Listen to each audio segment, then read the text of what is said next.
Hello and welcome back to Real English with Real Teachers with Harry and Charlie. That's my spooky introduction because today is not Halloween, but it is on the 31st of October.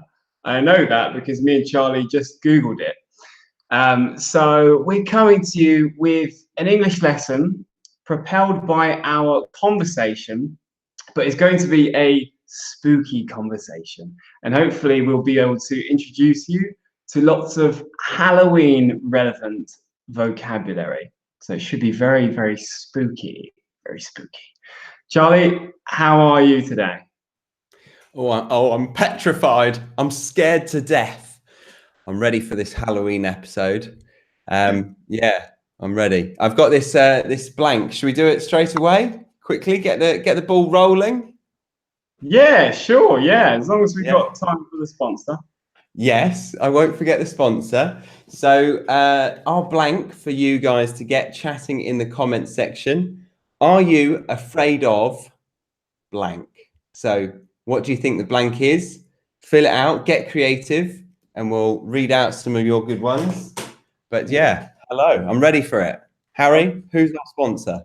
Yeah, let's do it. Before I say a sponsor, you look white as a sheet today, Charlie. Brilliant. Which is good language for Halloween, isn't it? You look white as a sheet. But Yeah, before we it's get just rude. before we get into the interesting real English, just want to let you know very quickly that this video has very kindly been sponsored by our friends over at ITALKI. Me and Charlie both started on that platform as English teachers online. We love it. There's native teachers from all over the English speaking world, be it Australia, New Zealand, right here in the UK, up in Scotland, anywhere you fancy, United States. So you can find the teacher that has the right English for you. Absolutely. And not only that, it is affordable. We started on there at just $10 an hour, and you can get people from a wide range of skills with that price. And because we're being sponsored, we get to give you a $10 reward after your first lesson on iTalki. So head over there after this listening practice on Halloween. Yeah, I actually booked a load of lessons. I booked a shed load of Spanish lessons on iTalki this morning, Charlie. A shed load, meaning a large number of, or a large amount of. I booked like 4 Spanish lessons. Oh, really? With a stranger that you haven't tried, or you know this teacher? 4 strangers. 4 strangers from 4 different Spanish-speaking countries. Wow. Okay. Which countries? I've got a Venezuelan lady. I've got a Mexican man. I've got a Spanish man. I wondered what other word you were going to say then. A Spanish hermaphrodite. Yeah, I've got a Spanish bull. Hopefully he's got good listening skills. And then one other one. Maybe it's 2 Spaniards actually. But it's amazing how cheap some of them were. A good thing about iTalki, something that I'm going to start taking advantage of, is you don't have to book lessons with a professional teacher. So if you go for like a community teacher, they're a lot cheaper. Like one of the teachers was like $6 an hour. So if you want to like practice and have your English corrected with a cheaper teacher, you can go with community teachers, which is a really good way to work on your fluency. So that's what I'm going to be doing. So yeah, hope you guys enjoy that. What are we doing today though, Charlie? That's really cool. Well, as Harry mentioned, it's Halloween soon. So we thought we would do a conversation around Halloween. We've got some questions that we're going to reel off. Some we kind of prepared for, and then we realized we need to do it off the cuff. So we'll see how it goes. But you're here with us live to experience our potential success or failure in this lesson. That's always the fun of it, isn't it? You know, when we do these live lessons, it could be an absolute flop, which is just that. It's disappointing, failure. And Charlie, you said off the cuff, which is really nice. To do something off the cuff. Would you say that means without preparation, improvising? Yeah, improv. That's good. Improvising, spontaneous, not planned. Yeah, off the cuff. And we use it with a verb, so it's kind of like an adverb. To do it off the cuff. We're going to do this lesson off the cuff. And hopefully it won't be a flop, meaning a big disappointment. You know, they're never that bad, are they, Charlie? No, hopefully not. Otherwise, we'd stop doing them. So Hugo has said there is a shed load of teachers on iTalki. Very good. A shed load of teachers on iTalki. There certainly are. Who said that? Do you know Hugo? No, but well done, Hugo. And I encourage you, everyone else who isn't Hugo, to do exactly what Hugo's doing. When we're introducing vocabulary, try and use it. And we're going to tell you if you're doing it correctly. So Edward Stafford has said, are you afraid of spiders? Are you afraid of spiders? It's a good one. It's a classic one. Are you afraid of spiders, Charlie? No, I can't afford to be because Stacey is afraid of them, particularly daddy longlegs. I know they're not spiders in our country, in what we call the daddy longlegs, but Stacey's afraid, so I have to be the man of the house or pretend to be. And I go and fetch them and put them outside. I don't squash them too often. Are you a bug killer or do you trap and release? It depends on the size. If I can pluck up the courage to actually go up to the spider, if it's not too, if the body isn't too big and the legs aren't too long, I can pluck up the courage. But otherwise, courage. Very nice. Yeah, you can pluck up the bigger the spider, the higher the likelihood that I'm going to squash the little bugger. I have to just, yeah, if it's a big bugger, I've got to just kill it. Okay, and a bugger isn't a bug with ER on the end. It's not like the suffix of bug, is it? What is it? A bugger? No, exactly. So a bugger is kind of a way of calling someone who, like a little annoyance. If someone's annoying, you would say, "Oh, you little bugger." We'd often use little with it. "Oh, you little bugger. Don't be a little bugger." So we have a bugger, and we also have a verb, to bugger, which means something else, doesn't it, Charlie? It does. Thank you for passing it over. To bugger something or somebody. Last night I buggered my sofa. So yeah, Harry had sex with his sofa. Yeah. Was it a good night? Did it last long? The night? All night long, baby. Just me and the sofa. Yeah. Nice. The sofa and I. Sofa and I. Yeah. Yeah, very good night. But also, we could, if you're surprised by something, you could say, no. If you're disappointed or annoyed, you could say, bugger. Oh, bugger. Yeah. I should just point out it's like a mild curse word, isn't it? Yes. Yeah. You wouldn't say it in a business meeting. Like if you dropped your pen during a presentation, you wouldn't say bugger. You'd say, oh no. Or you probably just pick it up and not moan about it. Yeah. Sorry, I was typing. Mild to vulgar slang, it says. And then you can say the phrase bugger me, can't you? And it's not an invitation, like the ruder version. Yeah, I imagine though, in dirty talk, in like, the 1920s, they might have said it. If they were in the mood for love, they might say, oh, bugger me. But nowadays, people definitely wouldn't say it like that. You'd say, oh, bugger me. It's like, God, what have I done? What have I done? Bugger me. Yeah, I'm sure they did. That's a fact. Yeah. Okay. So other people have said, are you afraid of ghosts? That's quite a good one to catch on to, especially being Halloween. Are you afraid of ghosts, Harry? Do you believe in them?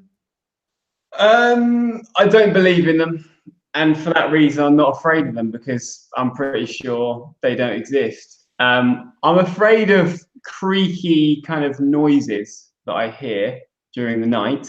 I live in a very old Georgian house, or a flat of a Georgian house, and sometimes the floorboards creak from above, and I hear strange noises. But that's a fear that someone might break in and kill me. That's my fear. It's not that there's some kind of ghostly spirit out there. Okay, would you say that your mind starts to play tricks on you?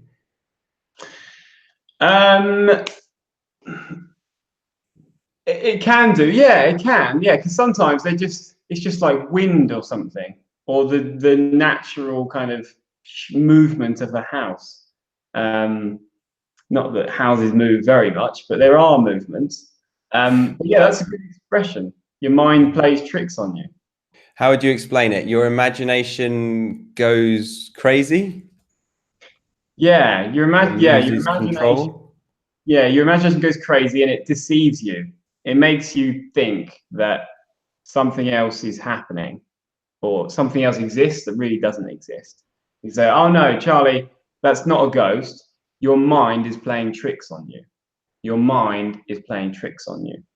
Yes, very good. I was listening to a podcast yesterday, and I'd love any Korean viewers to confirm this. Apparently, only in Korea is it something that someone is afraid of.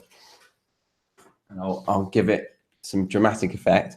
Are you afraid of falling asleep with a fan blowing in your face? Well, that's something that Korean people are scared of. Petrified, because the doctors and there's a lot of like science around it that Koreans have created to make people believe this, and it's not necessarily making them, it's just their belief that falling asleep with a fan blowing in your face could lead to death. Wow, that's bizarre, isn't it? That's really bizarre. I've never been afraid of that. So I've got some trapped wind. Well done for teaching some words. Trapped wind, some gas. Yeah, some gas that wants to come out, but it's not coming out, which is why I was like this. Yeah. But I let it out surreptitiously, which means Ooh. in a sneaky way. In a sneaky way, surreptitiously. I'm not going to attempt to type that one, actually. I think you can. I'm on it, yeah. I'm actually going to write it on the board. And I've got some other words, Charlie, that you said and that we've said. Written that completely wrong.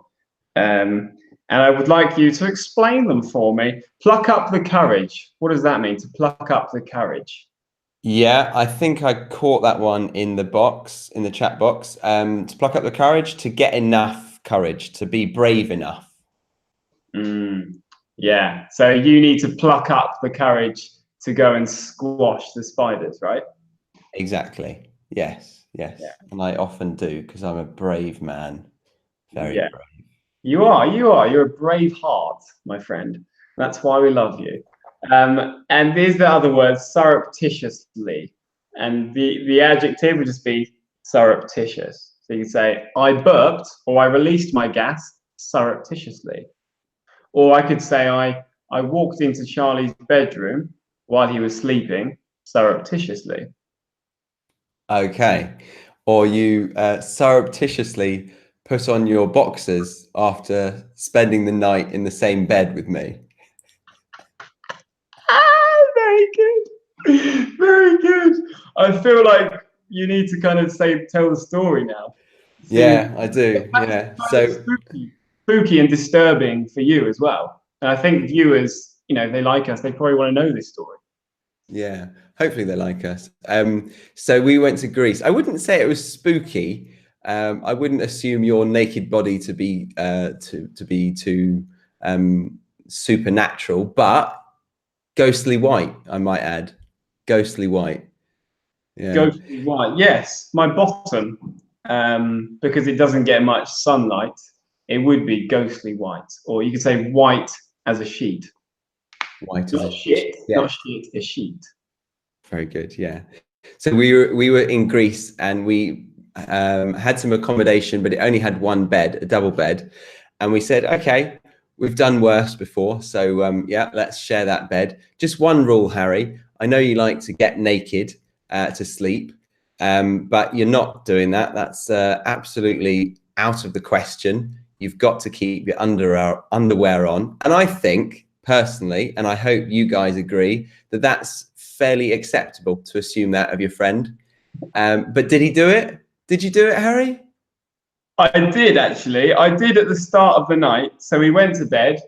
I had my underpants on, and I went to sleep, or I tried to go to sleep. I think I was awake.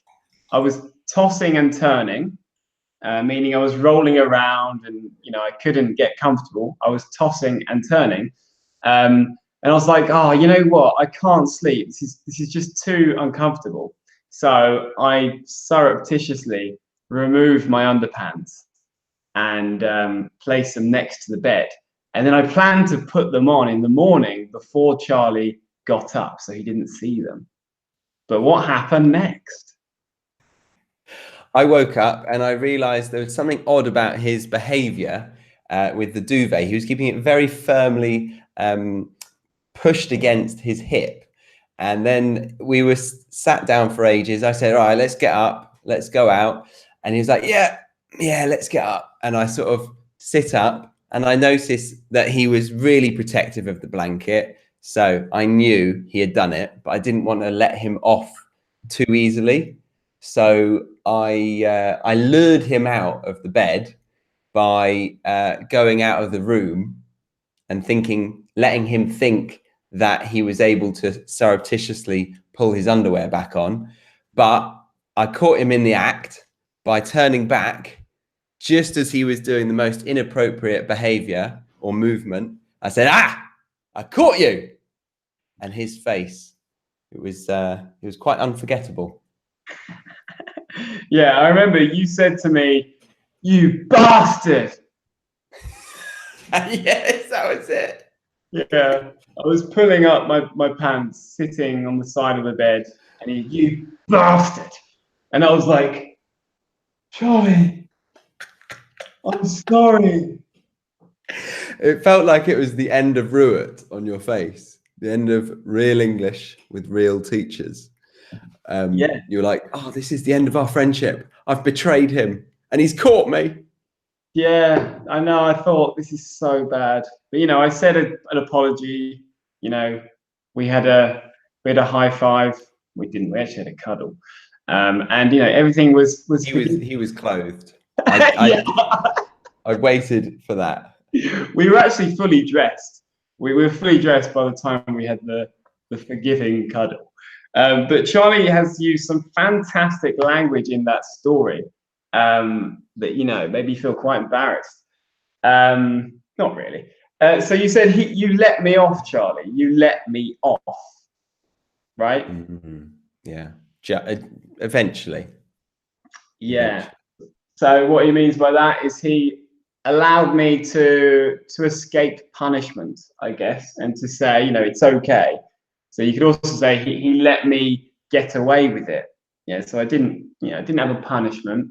He was like, it's okay. I'll let you off. Yeah. What other situations could we use let somebody off? If you're parking in a legal spot and you come back and the parking attendant is there, they're writing you a ticket, and you can say, oh, let me off this time. I was just going to grab some groceries and drop the onion, and I was late by 2 seconds, and now you're giving me a ticket. Yeah. You dropped the one onion that you went to buy. You just needed one onion. You dropped. That's right. Yeah, I don't go for more than one object at a time.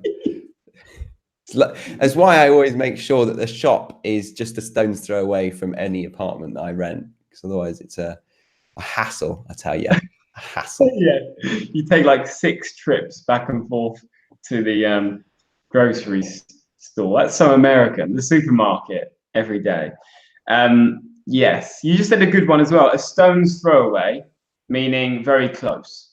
A stone's throw away. So you could say Sainsbury's, which is my local supermarket, is a stone's throw away from my house. Very close. Yes. Someone said Nice. interactive podcast. Interesting.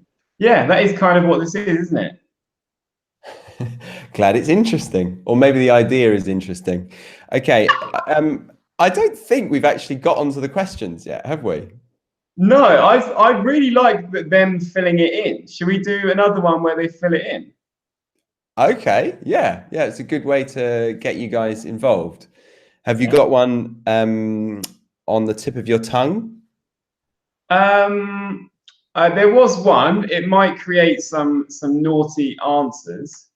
Do you want to go for that one, or should we go with one that's a bit more kind of family friendly? Maybe family friendly. Okay, let's go with this one. Okay. So the question is, what do you think blank looks like? All right, I'll write that. What do you think something blank looks like? What do you like? think blank looks like? And while you do that, I'm going to read out some comments. Great story. This just made my day. Marianne, so glad you enjoyed the story. Uyen Fu, sorry about my pronunciation, said, I always pluck up the courage when I play a roller coaster ride. Absolutely. I would have to pluck up the courage for that as well. I would say when I go on a roller coaster. Yeah, exactly. Go on a roller coaster. You don't need to say roller coaster ride, do you? Yeah.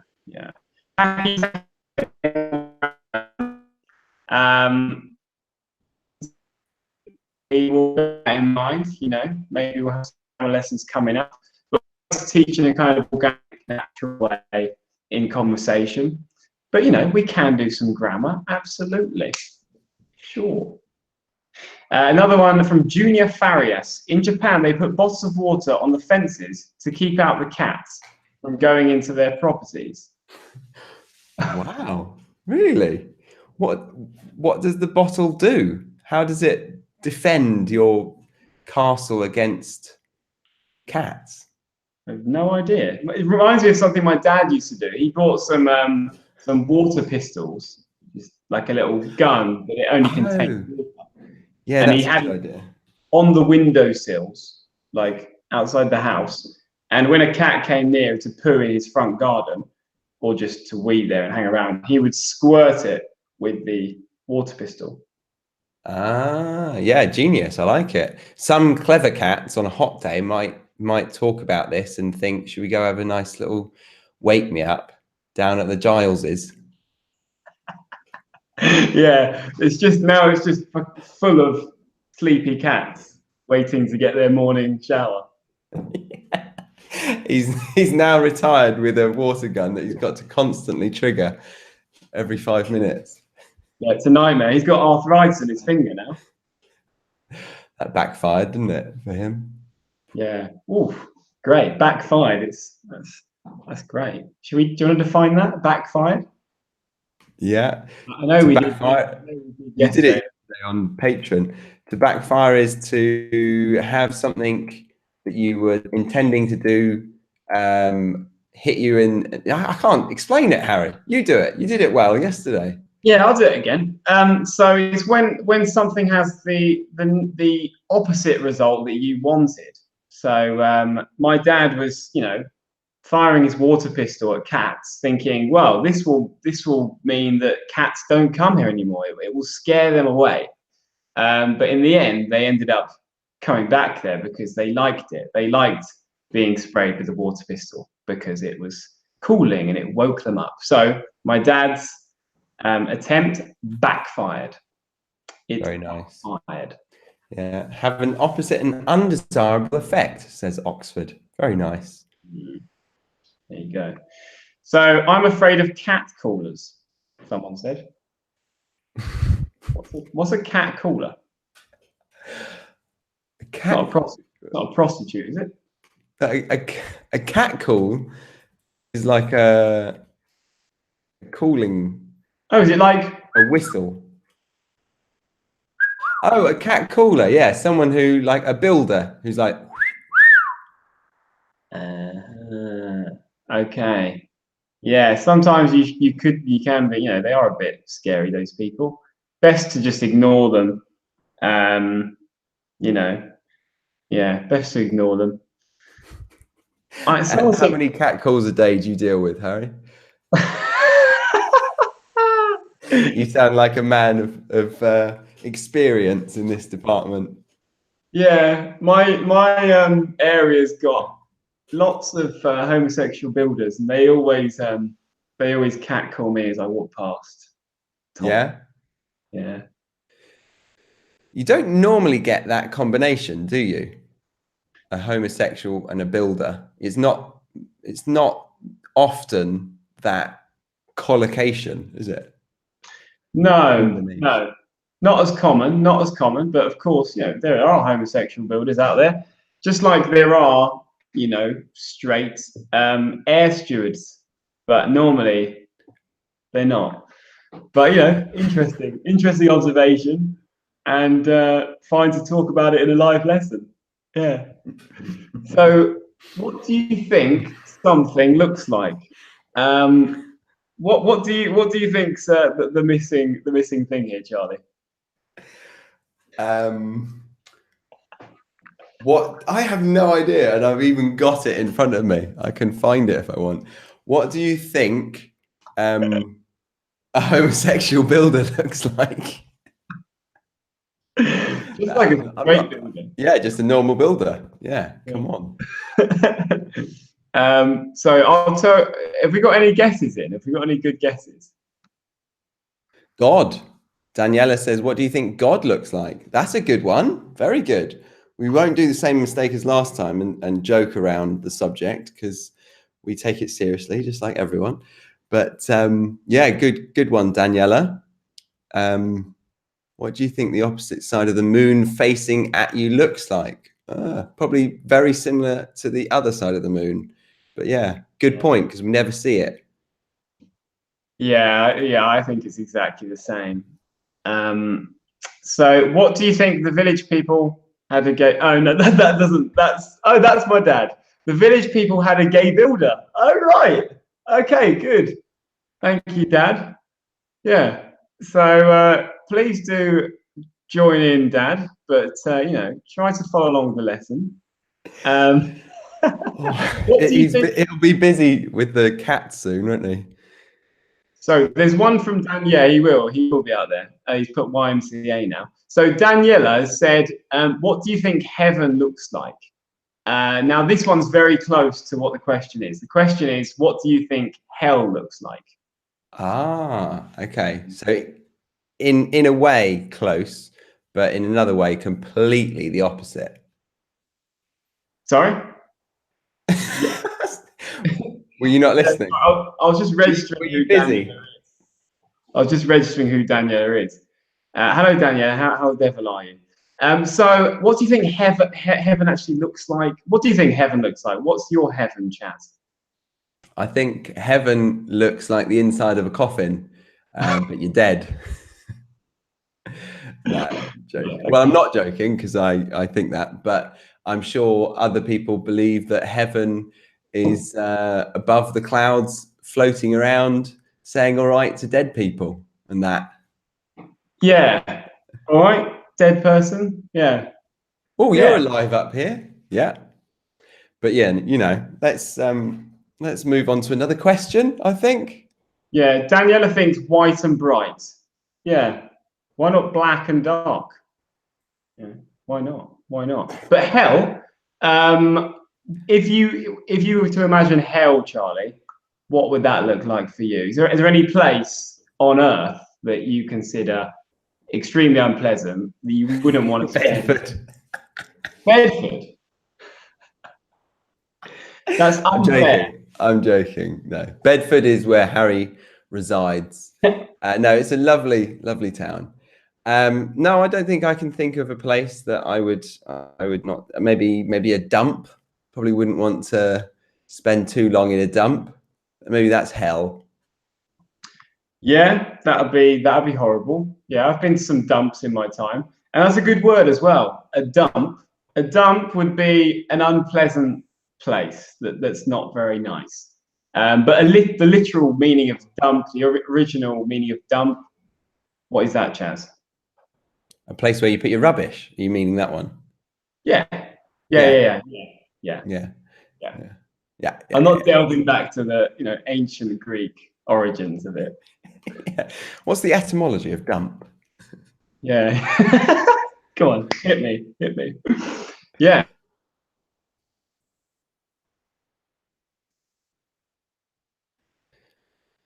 Have we paused? Harry, are you there? So, hello. Oh, you there all we go. Yeah. I'm not sure what happened there. Technological mishap. But yeah, should we fill in the answers? I didn't actually fill in the answer for the first one. Oh, did we not arrive at it in the end? No, we didn't.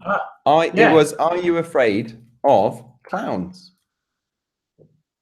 Yeah. So personally, I'm not afraid of clowns at all. But as I said to Charlie before the lesson, if they're carrying a big knife, then absolutely. And there was a really popular craze, wasn't there, where people were dressing up as clowns and hiding in like dark areas, holding a big knife. That was actually something that was quite popular. That sounds like my hell. I would prefer to be in a dump than scared by clowns with knives. Yeah. Randomly. Were you scared by clowns as a kid? I wasn't until the film It was broadcast in my bedroom when I was alone at night. That was memorable and petrifying. I didn't like it after that moment. Yeah, it's really creepy and really long. It's like 3 hours long. So that's the first question. What's a craze? I said the word craze, Charlie. What is a craze? Another synonym that we need to explain is a fad. So a craze and a fad are things that are popular for a moment and then they get less popular, unpopular. So yeah, a fad or a craze. How do you spell craze? Like I think C-R-A-Z-E. Yeah, that's what I'm going for. Yeah. But do correct me if I'm wrong. No, yeah, I think you're right. Yeah, so there we go. But I do know that you've got to go soon, but I do think we should stick to the title and ask the question, the morbid question at the end. What's the worst way to die, Harry? Oh, I reckon death by hammer.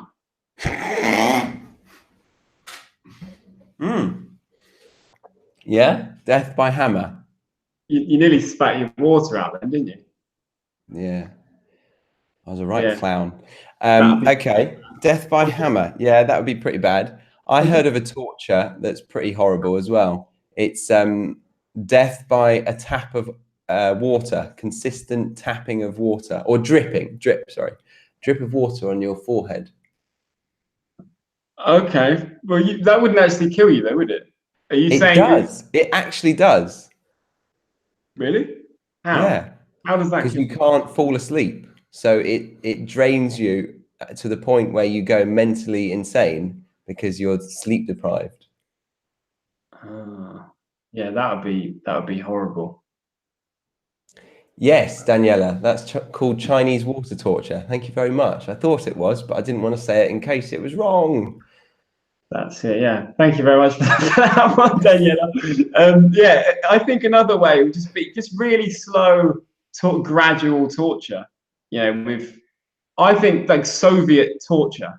I recently read a book called "Tell Me Who I Am," and there's a lot of chapters of the book where this Spanish girl is being tortured in during Soviet Russia, and like it's horrible. The stuff she's subjected to, horrible. Sorry. We were going for light-hearted sort of horrible ways to die, but now you've just brought the tone down even further than possible. Yeah, that's horrible to hear about, Harry. Thank you for reminding us about that. I was hoping that you had an actual thing that caused it rather than, bringing up the past.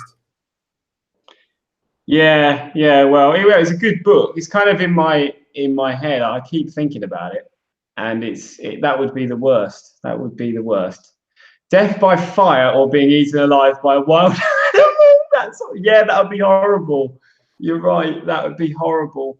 Having your limbs cut off. Yeah, these are all really. What about you? Taki's got one. The worst way to die would be staked by Justin Bieber. Yeah, to be staked like a vampire wooden stake that you kill vampires with. Buffy the Vampire Slayer, I remember, always had a stake to hand, didn't she? She did indeed. Yeah, she was lovely. But yeah, so we've come to the end of the lesson now. We do hope that none of you get staked this Halloween, and we hope that you eat some lovely steak and enjoy time with your family, with your kids, and with your friends, because that's what Halloween has become. It's a celebration of being with your friends and, you know, throwing eggs at houses if you want. You know what? Really quickly, it is really weird though. In England, we have the tradition very closely associated to Halloween, Guy Fawkes Night, and it's celebrated in a really horrible way, isn't it? But we think it's so normal. What, setting off fireworks?